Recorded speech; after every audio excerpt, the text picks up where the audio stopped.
Good afternoon and welcome to the Sam Houston State University Percussion Studio. My name is Dr. John Lane, joined by all of my students, and this week we're doing something a little different. We're making our studio class available to the public, but I thought it would be, this particular topic would be a really good one to share. We've got an outstanding panel of educators with us today, something that you might see at more likely at a TMEA or a PASIC, and so I'm honored to be here and host this discussion with these great teachers and percussionists. So I want to take a second here to introduce our panelists. In alphabetical order, we have Lamar Burkhalter, founder director of Innate Rhythm and the Percussion One Foundation. He also directs the music director for the Bullpen Pep Band for the Houston Texans and teaches in the Lone Star College system. Frank Chapple from Keller ISD also recently founded a nonprofit called the Hand to Hand Project, hoping to hear more about that. And then from right here in our backyard in the North Houston area, all of these programs have been recognized and won awards at the national level, organizations like BOA and PAS. And we have Jerriald Dillard from Oak Ridge High School, Andy Salmon from the Woodlands, and Rob Savala from College Park. Guys, welcome to our percussion studio class. Thank you for being here. Really looking forward to this. To get things started, I've got a few topics of interest that we sort of threw around beforehand. And so I'll want to start off with this one. And this one is really kind of thrown to Lamar and Frank. I'm interested to hear about your journey with in the nonprofit and entrepreneurial stuff that you've been involved with. Both of you have done really different sort of projects, both aimed at education and some about service or community-minded things. So I would like to hear about any and all of that. Why don't we start with Lamar? Why don't you tell us about your work in that sphere? Okay. Well, I taught at Westfield High School back in the day, as it were, and Wells and Bamwell Middle School. So I did the entire cluster, 6 through 12. That was 16 years. I quit in 2000.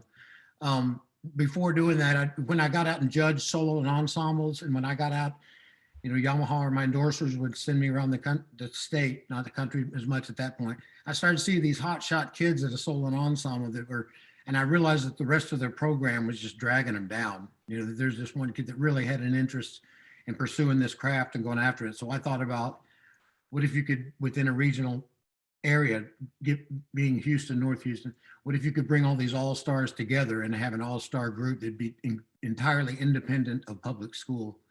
It was a long journey. We've done everything under the sun. I won't bore you with our resume.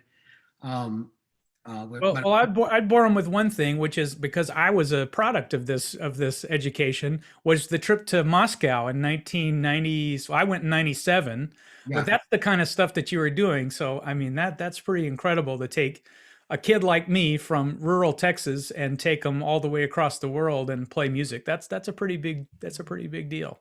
Well, I appreciate you saying so. And if I could, I'll just highlight a few of the things. In 2000, we played at the World Expo with Nexus and Crumata and Pulse, and a lot of those guys. We spent 2 weeks there. And then our final big project is we performed a week in Sydney and a week in Melbourne, Australia. And we actually got to perform in the Sydney Opera House. So that was kind of our final hurrah. But we played with Keith Urban and Shania Twain and a bunch of different stuff. A lot of the pro sports stuff is what we did. Texans, Rockets, Astros, all of those teams. But my thought was to bring in this hotshot group. And so I built the nonprofit on my own with, and learned about board of directors, learned about all the rules of nonprofit, found someone that could help me with the office work as it got too big for me, someone that I could trust in to help run the office and do the communications. And we did a lot of community service. We played downtown for the theater district. And I'm just saying, we've done arts things. We've done Jones Hall. We've done a lot of pro sports. So it just really kind of got out of hand, and it was a great journey. I still have the company up and running, but we're not doing as much per se these days. And so, we'd go down and donate time at the Houston Children's Cancer Center downtown just to try to give back to the community. So we've had a lot of the local people. Mr. Dillard has helped us on staff for a while. Some other percussion instructors around this area, some very notable names in the industry came through the Percussion One staff. And I'm very proud of that we've been able to breed a great group of educators that had some association with Percussion One. Great. Thank you. Thank you. Okay, and Frank, you want to tell us about your nonprofit? Yeah, and I think the one thing you heard Lamar kind of speak on from the very beginning was the idea of a need. You know, you see a need, and once you've recognized the need, you now have two options. You either do something about it or you ignore it. You know, you can't pretend like you didn't realize there's a need. You have to react on it. And so he found a need of pushing those students and finding them a place where they could blossom. And so my idea kind of came from I do have a side business as well that's more entrepreneurial, that's like selling books and selling pads and developing, trying to find niches where I can develop new material to help education. And that is a for profit side.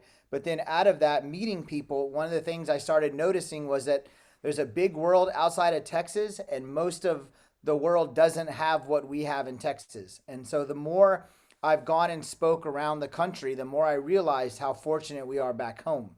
And one of the biggest things when the pandemic hit in the spring, I realized how many of these kids are now going to be stuck at home and literally have no sticks, no pad. I mean, they have nothing. You know, the stuff that the lifeblood of percussion to me is a pair of sticks and a drum pad. That's like, if you boil it down to the bare minimum, that's kind of what we need. And so many kids don't even have that. And so it started, kind of that thought process went along. So I started reaching out to people to see, hey, if there was a nonprofit that could help you get pads for your kids, would that help you?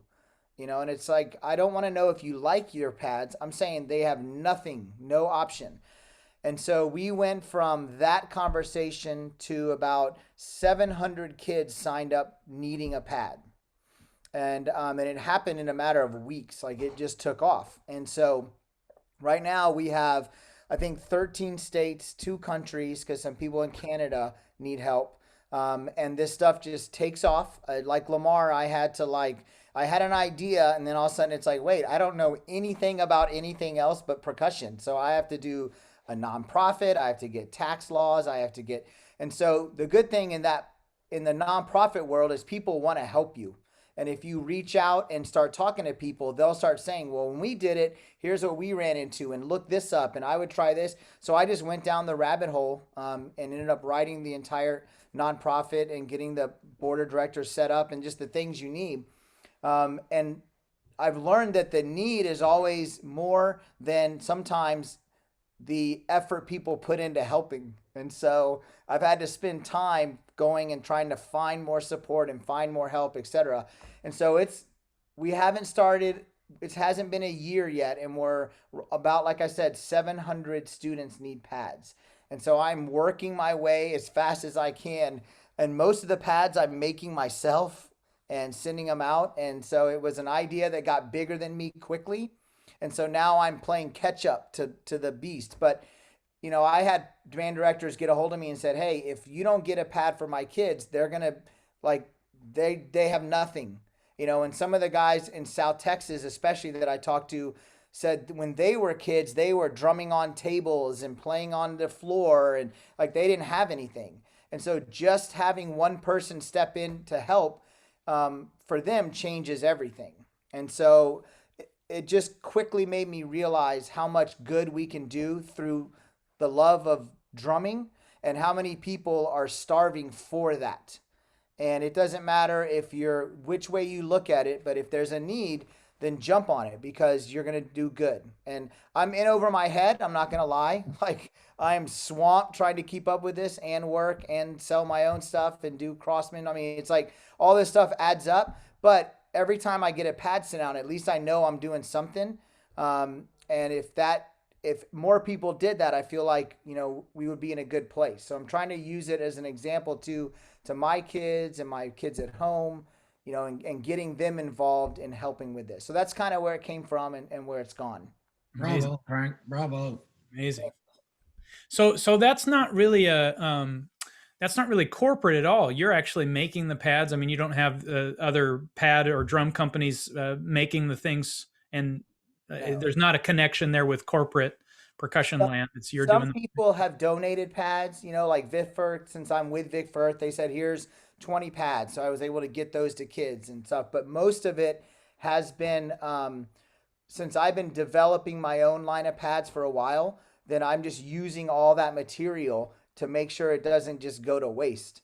And so, because I have so much rubber and wood and stuff I've just collected and been experimenting with. So I thought, you know what, I think it's worth it to spend my time doing that at the same time as, the other things I'm doing. And it takes off quickly, but I'll catch up someday. But it's been fun. Oh, that's great. Well, congratulations on that. That's really, really interesting work and important work. All right. So this one is really for anyone, but I thought we might give Jerriald, Andy, and Rob a chance to go first. And the question is, how do you think about percussion ensemble? How do you go about choosing the repertoire? Or if you want to talk about the PML that we have, the Texas Prescribed Music List that UIL does, or anything about rehearsal strategy and goals for your program, anything along those lines. And how about we go with Jerriald first? Thanks, John. Well, first and foremost, graduating from college, you think you have a clue of how to do percussion ensemble or how things should work. And then you get out in the real world and you get your first program and realize you have no idea. I was very fortunate in my years, especially in my early years, especially here at Oak Ridge.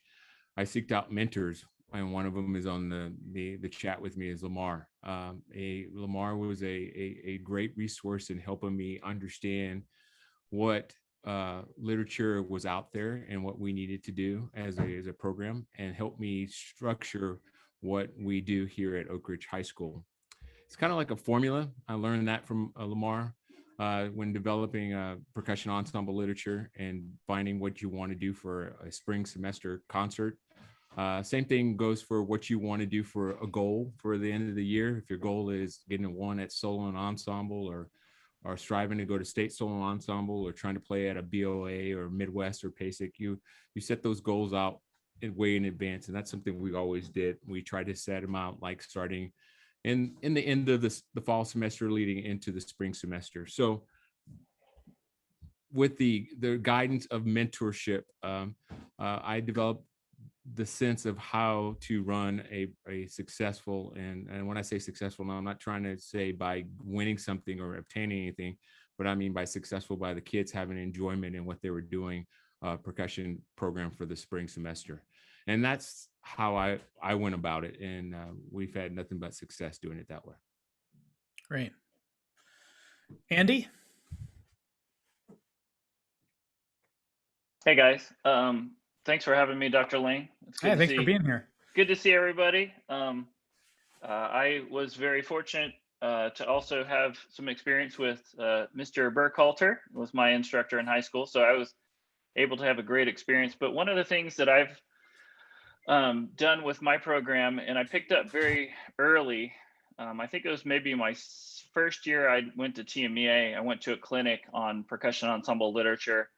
And one of the things that the person who was doing the clinic talked about was something old, something new, something borrowed, something blue. So when I'm setting up my percussion ensemble repertoire, usually I'm trying to find different parts of those categories. So, for example, like this year, we're playing, one of the students is a pretty strong snare drum player. So we're playing Mudra, so something that's a classic percussion ensemble. We're doing a newer work by Jim Casella, so something that's more modern, something that's just been written recently. One of the works we're doing this year, I did an arrangement of Blue Rondo a la Turk, so kind of fits in that jazz category, or teaching the kids like different styles through the percussion ensemble literature, because a lot of times that's the only way that they're going to get it is through what we do in the ensemble lit. They're not going to get it from working the region music or marching band typically. So, that's kind of where I start as far as trying to pick out the literature. I spend more time actually finding literature for the younger kids, for the third band, for the fourth band kids, because quite honestly, finding good literature that's at their level that makes them work, to me, that's harder than finding literature that top bands can play typically. So, I spend a lot of time trying to find it. It's got to be quality music at the best that I can find, and teach them touch, teach them ensemble skills, teach them sound quality. Just an extension of what we do in marching band, but we spend so much time doing technique during marching band that I like to move away from that and really start to talk about phrasing, musicality, touch on the keyboard instruments, those things that we get time to spend on, but not quite as much as we would like to during marching band. So that's kind of the way that I set it up.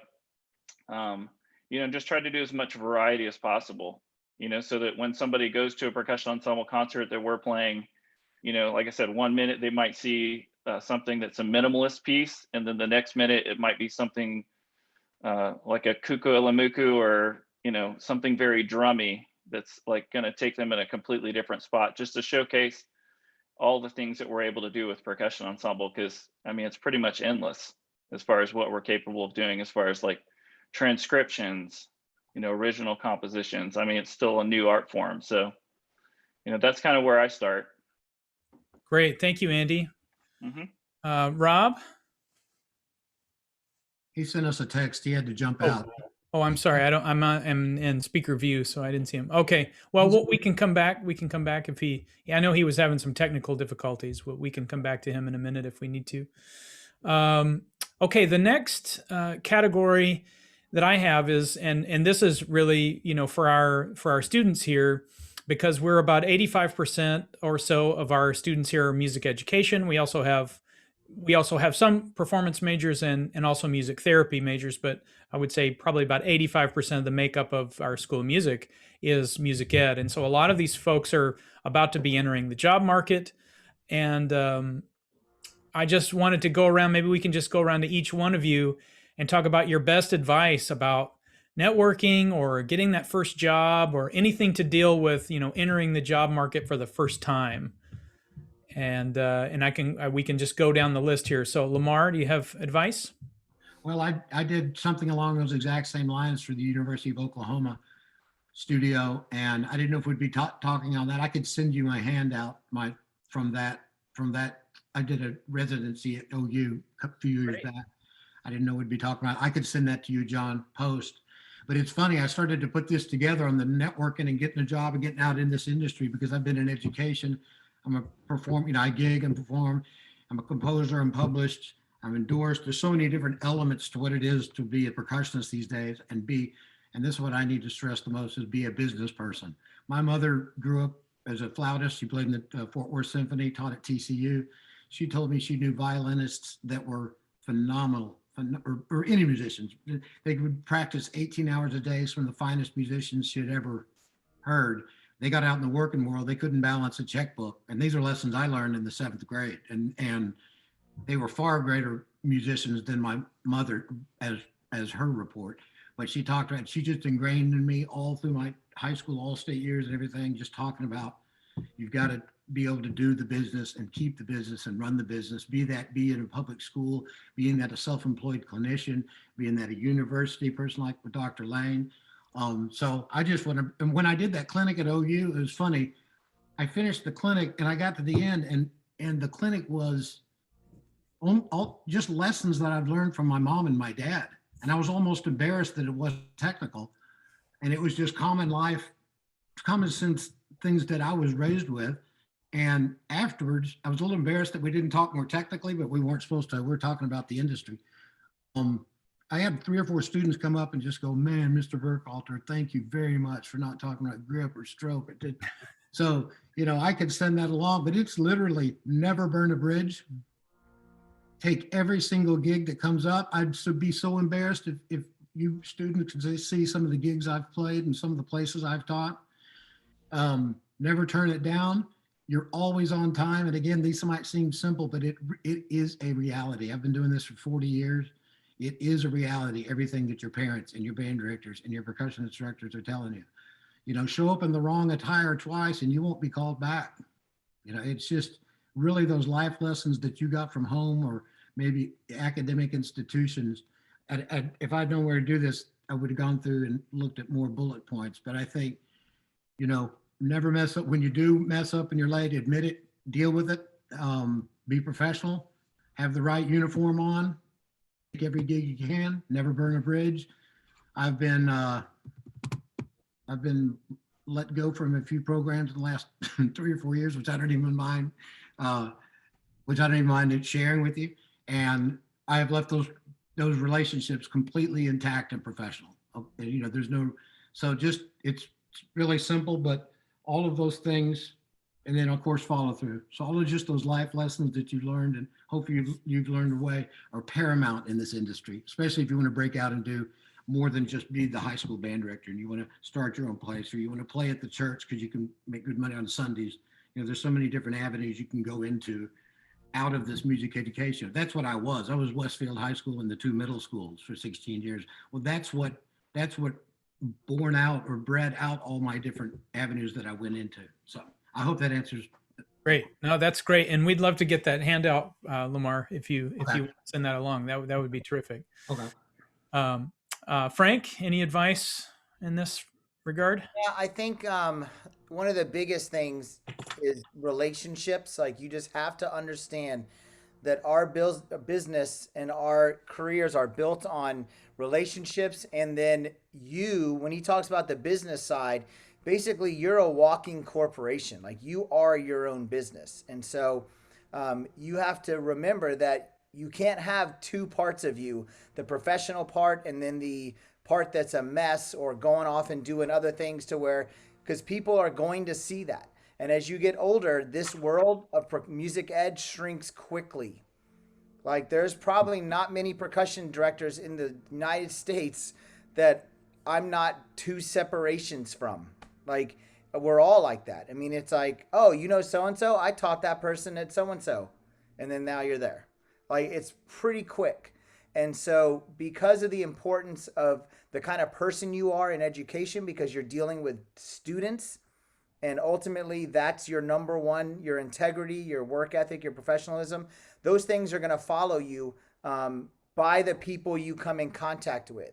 So if you've met this one person and you had a great relationship with them, you may not know that they're best friends with the person you're going to go interview with, another state over. Like, it, because of drum corps, it happens quickly. We have friends all over. So you have to remember that everyone knows everyone, and you are your own business. So be careful what you post. Be careful all that stuff will follow you. And I didn't have to worry about that, right? I mean, we didn't have internet, and I mean, just none of that existed. But nowadays, you have to understand the importance of all of those things, because your integrity is your number one asset, not how much you can teach, right? Your teaching ability, and once you get into the real world, isn't your most important asset. Your playing ability isn't your most important asset. It's your ability to hold relationships and to have integrity and professionalism. That comes first, in my opinion, and then everything else. Oh, wow, and he's a great teacher, and she can play like crazy. But you got to be those things first, because that's what they're going to need in the world. And the other thing is, like he said, don't turn down a gig. Go to everything. Ask questions. Reach out to people. If you want to get a job in DFW, start reaching out to every fine arts director. Send them an email. I'm graduating and I'm moving up the area and blah, blah. Like, just keep going, because unless you're your own advocate, no one's going to come looking for you. Like, it just doesn't happen. You have to be your own advocate. So start doing that. Start doing that now, because if a fine arts director is like, well, this person emailed me twice and I already have their resume and it's interesting, you want to look at it? Sure, let me see it. Like, because you're on top of mind, people are going to talk about you or notice you. Okay, so keep those are the kind of things. I mean, there's so much. Like Lamar said, he had an entire presentation. It's like you can go on forever, but just remember, everything follows you. And nowadays, I think that's important. Can I follow up on that real quick? That's very well said, Frank. Yeah, please. John, is that okay, Dr. Lang? Please go for it. He said it more eloquently than I will, but on the lower level of that description, I can't tell you how many times I've seen a student leave their high school or their junior high, generally high school, just in ruins, and would come to me as a confidant, whether I was their teacher or not. Maybe I was a consultant at that school, I don't know. And they think just, well, I'm going to graduate high school. I'm going to be going to U of H. This will all behind me. Well, who do you think back in the day, who do you think Dr. Marvin Sparks calls? The first thing, we all are friends. We all know where the student came from. I mean, that call, this is even pre-internet, Frank, that phone call happened within the first 15 minutes. Hey, so tell me about so-and-so. Oh man, watch out. That's very tangible. The other thing I like that he brought up is, yes, you have to be able to promote. And there's a fine line between seeming arrogant or selling yourself short. That professionalism has got to remain. But if you're in this day and age, you can't, well, even back in the day, I mean, you can't, I like what he said, they're not going to come to you. Okay. And very long ago, before I was in the industry, Ludwig would call you up and send you out on if you're a Ludwig artist, send you out on a clinic and take care of everything. Oh, well, 20, 30 years ago, it came, the only way you're going to get a clinic, I'm a Yamaha artist of 38 years, but I'm going to have to get the clinic and then they will support it. So even those of us that are endorsed and been in the industry, even that's dried up on its own. Occasionally Yamaha comes to me for projects, of course, but it used to be rampant back in the 50s, 60s, 70s that the companies would come to you with opportunities. That's not the case at all anymore. You go to them, you're supported by them. So I'll get off this, but you can be able to self-promote without seeming arrogant or trying to fill up too much space. And thank you, Frank. Yep. Great. Thank you both. Jerriald, you want to weigh in on this one? Yes, I think Frank and Lamar hit it out of the park with their statements. I think ditto to everything they just said. I think one thing that in particular, I think we can kind of forget about is relationships within your staff and your cluster. Those are probably the most important thing that you have as a teacher. And sometimes you've probably witnessed it yourself when a junior high director doesn't get along with the high school, or high school head director doesn't get along with the drum guy. Relationships with the staff is incredibly important. And then to weigh in on the professionalism as a percussionist or just as a band director in general, it's important that you understand that the world is really small. And I've been very fortunate in my teaching career. I've only taught in 2 places. I've been very fortunate. And in both of those places, when I went in for the interview, the first thing that was said is, hey, I've talked to so-and-so, they have vouched for you, and I'm ready to offer you the job. I just want to meet you. Now that's because I've developed really great relationships with people that were mentors, that were past band directors, past percussion directors. So you never want to burn a bridge, because just like Frank said, you never know who knows who. Everybody knows somebody in the music world. So just understand the importance of getting along with people. And that's just part of life. I'm not saying that it's going to be kumbaya and you got to spend your every waking moment with a person, but you just got to watch what you do, make smart decisions. Don't think you're in college and your college years will never follow you in your professional years. Everything goes hand in hand, especially in this day and age with technology. Great. Thank you, Jerriald. Andy? All the guys hit it on the head. I just was thinking, don't be afraid to reach out to directors nearby and, have a mentor like Jerriald was talking about to try to bounce ideas off of. Also, never always take as many gigs as you possibly can, even if it doesn't really pay a lot. Just getting experience, learning how to teaching next to people who have more experience or maybe have some knowledge of things that you don't have is a great way just to get better as an instructor, learn how to deal with people, because that's essentially what we are. We're teaching percussion, but at the end of the day, we're teaching people. And the majority of the kids that are in high school are not going to become music majors. They're not going to become professional symphony players. We're teaching them real life skills. So, I think that's just, I would reach out to as many people as possible, and don't be shy of sending a question. I've gotten some questions from people before where it's kind of out of the blue, but it starts a relationship. It starts some communication between you as somebody who wants to be an educator and somebody who's in education. And, I've always been more than happy to answer any questions when they come my way. And it also, kind of opens an avenue. Maybe, hey, I didn't know this person before, but now I do. And, but like I said, taking advantage, like they said, taking advantage of opportunities when they're there. How many times have I taught with Lamar. I sunk my teeth in really at Percussion 1. Was probably the first time that I started teaching, and we went everywhere in the state. And I think that's really where I learned how to actually teach, is because you just kind of get in a new situation and you have to figure it out.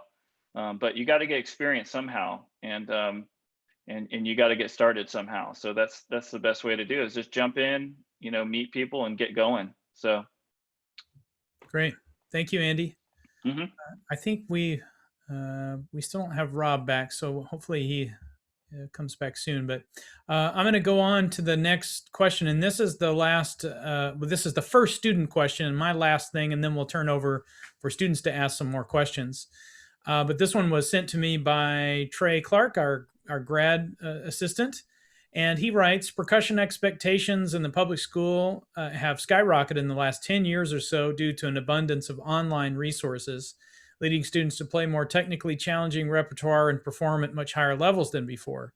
If applicable, how have you changed your curriculum from your first years in teaching in public school until now?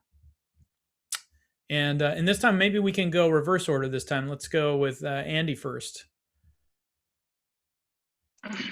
I would obviously, from 15 years ago, students are exposed to a lot of things due to the internet. So, I tend to, when it comes to students finding new materials to play, like solo and ensemble, like I tend to let them, if they're really interested in something, I'll let them show it to me and decide if it's, something that's valuable for them to spend time on. So that's one thing I think that's, like, the current technology has kind of changed courses. There's so much more material, and kids are learning from YouTube, watching videos of marimba players and different things. So that's definitely one thing that I think's kind of changed. As far as, good literature is good literature. And I try to, share that with the students. So, I'm not really going to, play something that's the hot new piece just because it's a hot new piece. I just try to find literature that's going to work on, their skills as a musician and develop them as musicians. So, that's kind of my approach. Good. Thank you, Andy. Jerriald?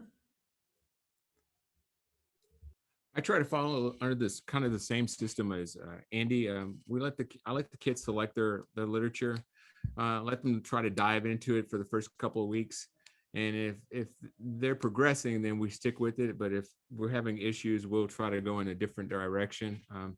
I've learned that if you try to pinhole and select pieces for every kid, sometimes they won't work as hard. And when they find something they're really passionate about, and they have the technical skills to work on it, we'll go with it that way. The solo literature, as in solo and ensemble, is really big for us as the kids prepare for solo and ensemble. And sometimes, in most cases, our kids are already working on their literature in the start of December, so to prepare for solo and ensemble in February. So that's the process we go through. Great. Frank? I think for me, the curriculum thing is kind of, because my book is all curriculum based, it kind of ties in. But for me, what I realize, it's kind of the opposite that's happened over the years, is due to exactly what the question brought up, the idea of the advanced literature being thrown at you. Not many people go on YouTube to watch good legato strokes, right? I mean, we don't go like, I heard there's a great bucks, going on and stuff. But the problem is, if you can't do that, then all this great literature you're seeing, you're just going to be watching other people play it. And so what it's done is it's actually solidified my personal philosophy of foundation first, of fundamentals first. Like, it's just proven over the years that approach hasn't changed, And it just, what's happening is we're exposing the holes more nowadays because people are trying to play stuff that's over their heads. And so, for example, I've heard more bad yellow after the rains than I could even tell you. I mean, it's not, and I love that solo. It's literally one of my favorite marimba solos to teach kids because when it's played well, it's phenomenal. Like it's incredible. But we're in a day and age of where what's cool, how fast can I play it? How quickly can I get to it? And the videos online, and I've had this talk with Vic Firth a lot, the videos don't show the process, they show the result, right? So you can go on Instagram and watch these guys play these solos, but you're not watching 12 years of work to get there. And so at times we forgot the process because we're so quick to see the results. And so it's actually done the opposite for me, is it's made me more secure knowing that the fundamentals will never go away. So that's kind of an opposite look of how it's affected me. Great. Fantastic. Lamar? Well, sadly, as being the elder statesman of this entire call, sadly but true, from drumming in the 70s and then college in the early 80s, and I've seen more transformation of technology than you can imagine. A lot of you folks were born with this stuff. We didn't have any of that. And I think I welcome it for sure. And obviously everything that Andy and Jerriald and Frank just said is accurate. And, there's just opened up a huge world. What I like the best is I can immediately walk in the office and show these kids the solo because of YouTube. Man, we didn't have that when we were at Westfield, right, Andy? We couldn't do the resource is ridiculous. And you guys are way better at that stuff. Of course, I get around my technology, but you guys are, neck deep in it. And it's great that you guys have that opportunity, but I can't even tell you what it used to be like to try to get a hold of music and see music, and you'd have to work up an entire piece before you even knew if you liked it, Curriculum wise, that was the technology side. Curriculum wise, the stuff that I wrote at let's talk drumline. The stuff that I wrote for marching percussion at Westfield, the exercises I came up with, some of my mentors too, Greg Reinhardt, Brian Callahan, some of their stuff. I developed my stuff, and sadly, I'm still doing the same stuff because it works. Some of the exercises that Andy played on tenors at Westfield High School whenever he went there, sadly, as boring as it is, they still work, and so I use them. I don't need to go out, sit on my computer and impress everyone with my technology skills. It's like Frank said, it's the process of being in the trenches and teaching the stuff. I mean, it's to the point I've questioned myself, like, man, I need some new stuff. Someone write me, and I just keep going back to it just because it works. It's not egotistical. It's not like it's my stuff. I don't care one bit. It just works. It's to the point. There's not a lot of fluff. We're not trying to learn a Santa Clara Vanguard warm up that's in 17-16 that's going to take 2 weeks to learn with high school kids. So what I'm talking about is on the curriculum side, kind of what Frank was talking about, that, man, find something that works. If you want to keep exploring, okay. But, I joke, some of that really fancy stuff, that's like, driving a Maserati, and my old hurting old exercises like me driving my Toyota Tundra pickup. It's going to be reliable. It's always going to be there. So I haven't really evolved too much. I try to stay fresh on some of the new trends in writing, and I've started writing some newer things based off of what the indoor activity is doing, because I've been at Dayton for the last 3, and I was really impressed. So I'm starting to broaden. But I just wanted to talk about the technology side, but also the curriculum side, and being in the trenches, since Frank touched on that. Yeah. I think for just to follow up one thing, and maybe if anybody has a response to it, is the YouTube thing. There's this podcast, the at Percussion Podcasts, that is out there, and they interviewed Julie Strom she's in Colorado, and she was talking about YouTube, and it really resonated with me what she said. She said that what she notices in her students, she teaches at the college level, is that there's a lot of imitation, but not a lot of creation. So that the students are looking at these YouTube videos and they're just imitating what they see, but they're not really, and maybe to echo what Frank said, not really thinking about the process that arrived at that particular interpretation or that particular tempo or whatever it was that they're imitating. And I thought that was a really interesting thing. The other thing about YouTube is, students come in and they're doing, somebody was playing last semester a Keiko Abe piece. And I said, well, have you heard Keiko play that piece?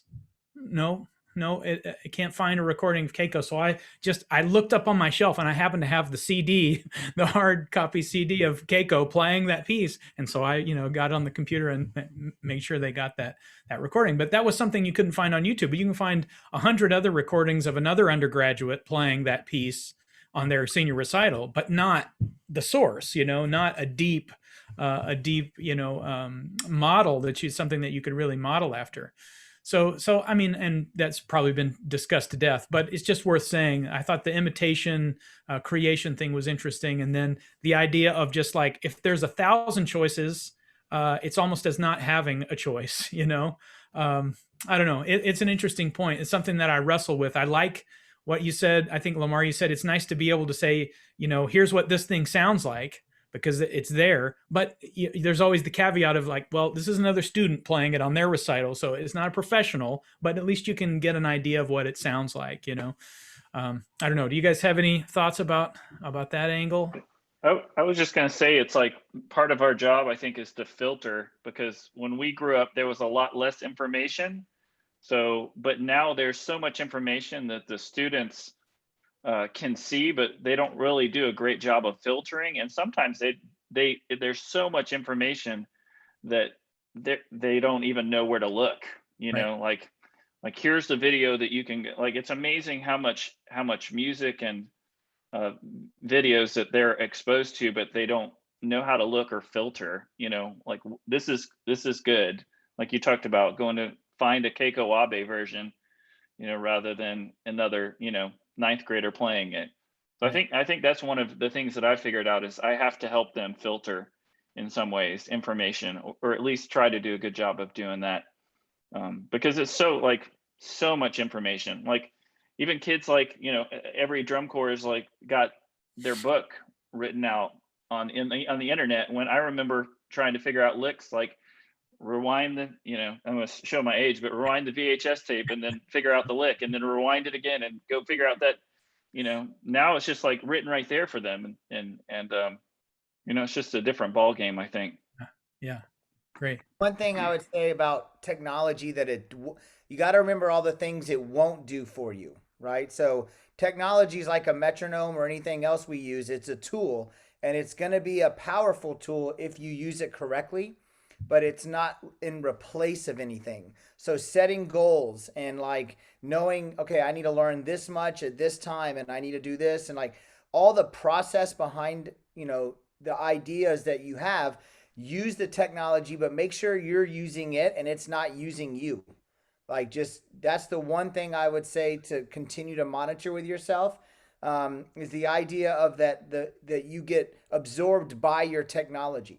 And no, that's the beautiful thing about music, is that we still have to sit down behind the instrument and make it happen.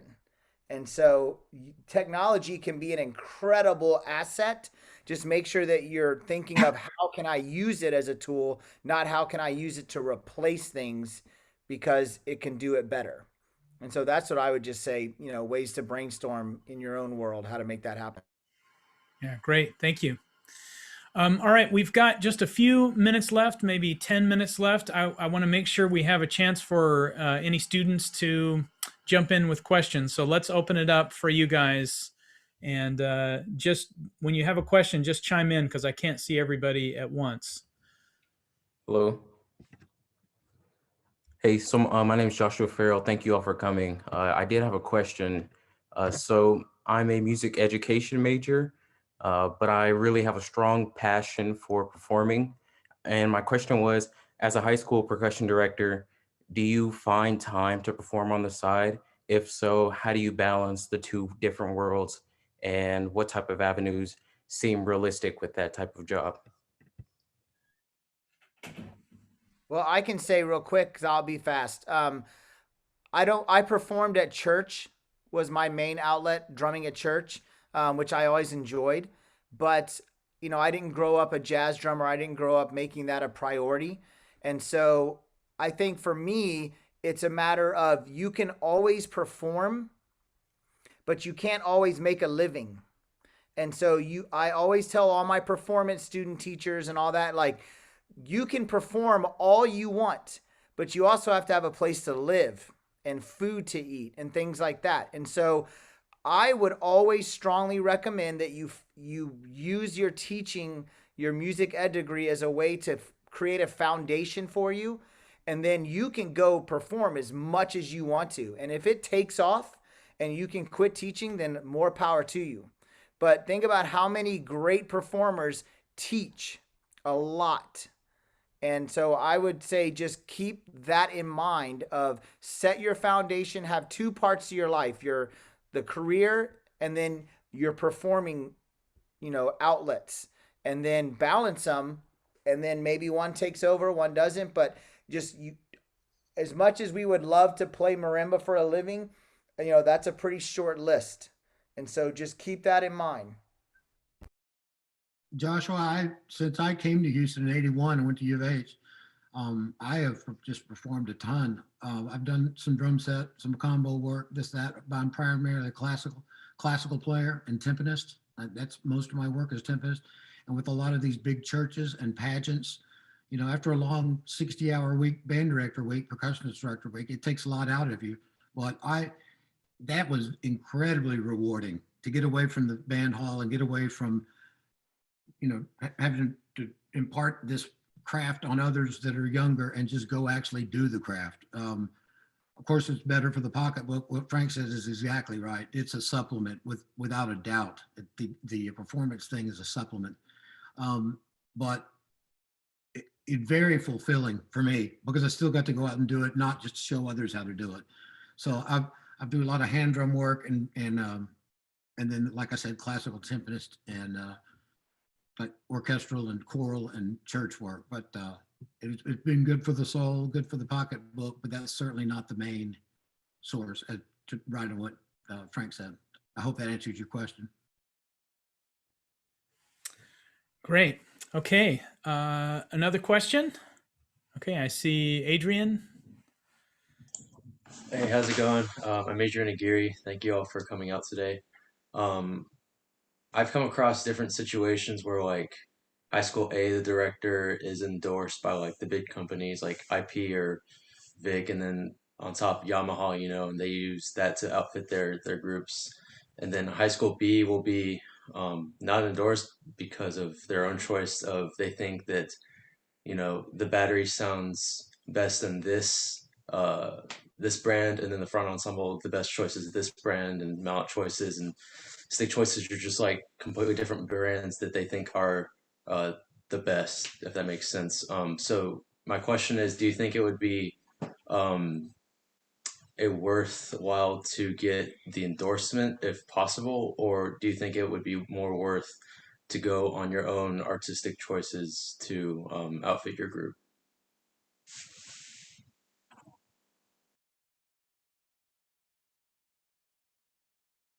No one wants to take that question.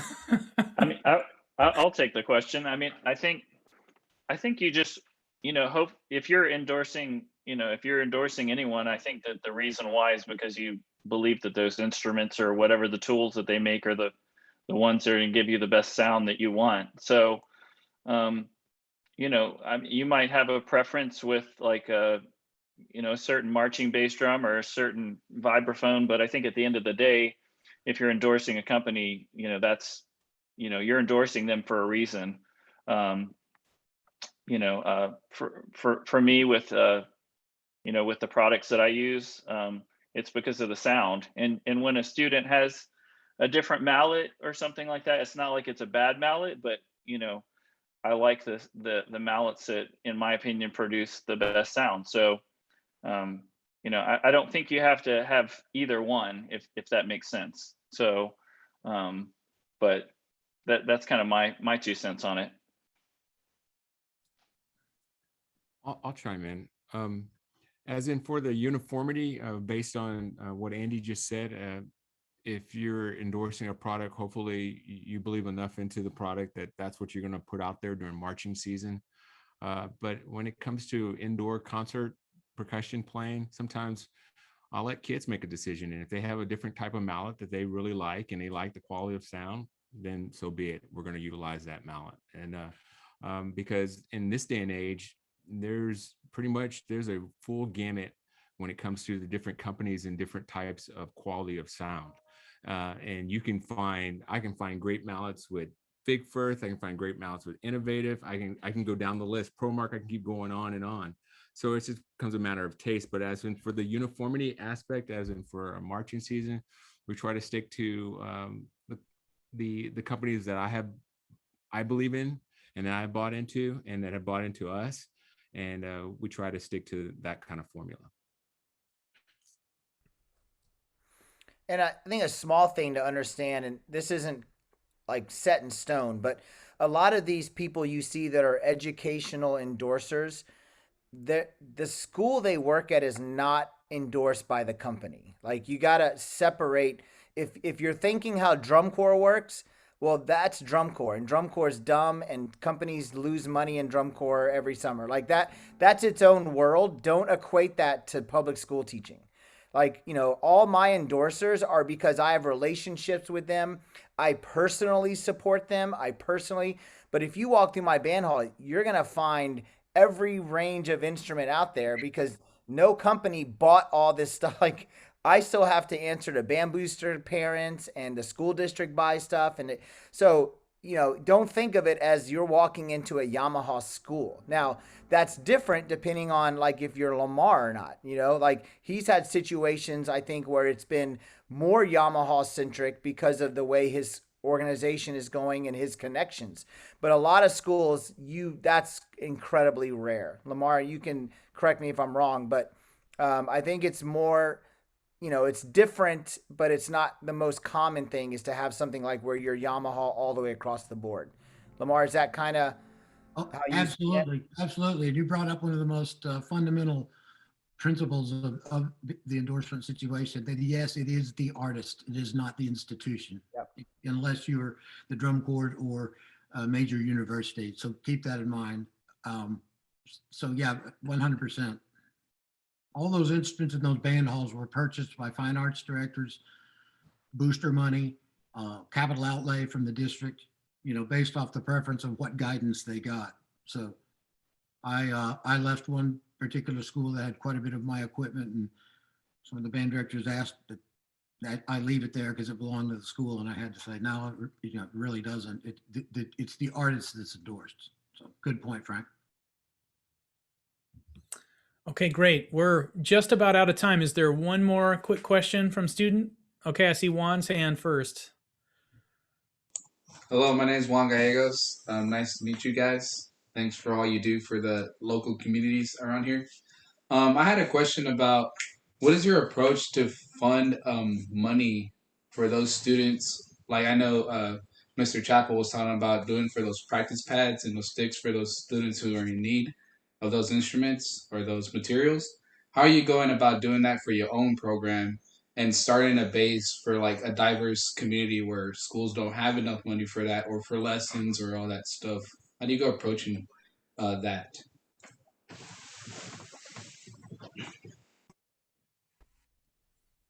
Anybody can jump in.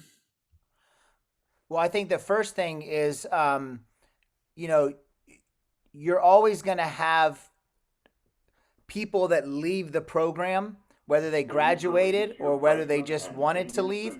But every year I make it very clear, sorry, they're dismissing school, that anyone leaving the program that wants to can donate everything they have to me, and I'll even write it off with a receipt. And so I'll collect bell kits and old pads and drum sets, and I'll take whatever. And I make it very clear every year that those people, like if you're graduating and you don't want your stuff, leave it in your locker. Just leave it here. And I'll take, because I will use all of that to create kits for people, because you won't get money. I'm just going to tell you, unless you go find private companies that's what they do. They give grants and things like that. There's no money for you to help the kids. Not in the school system. You're going to have to go find it. And so one way I do it, like I said, is I purposefully collect stuff and then reuse it to the kids that need it. And that's worked well for us here. I've also had many former parents come to me after the former student of mine became a sophomore in college and realized that marimba is not going to be used again in that stick bag. You know, exactly what Frank is telling you. I've donated some marimbas, and I found a need for either a school that was, you know, challenged, or an individual family, or maybe some really driven college student, and just slid that donated gear right over to a need that was you know, imminent. So a lot along the lines of what Frank was saying. Great. All right. Well, I think we're out of time here. I want to thank our guests again. You guys, please let's give them a nice round of applause. Thank you all for being here today. Really appreciate it. I hope you all got this was great information. I hope everybody enjoyed that. And thank you all for your time. Really appreciate it. Hey, if any of the students ever need help, we all had mentors. We had people that opened doors for us and answered questions. I would put myself out there. Dr. Lane has my email address. It's time for us to help people like yourselves, because people did that for us. So I have no problem if you want to come to me for any questions, or through an email, if that's appropriate with Dr. Lane. Great. Thank you, Lamar. Absolutely. Yeah. Same for me, and I'm sure everybody. Yeah. Reach out. Okay. Search the answers. That's your job.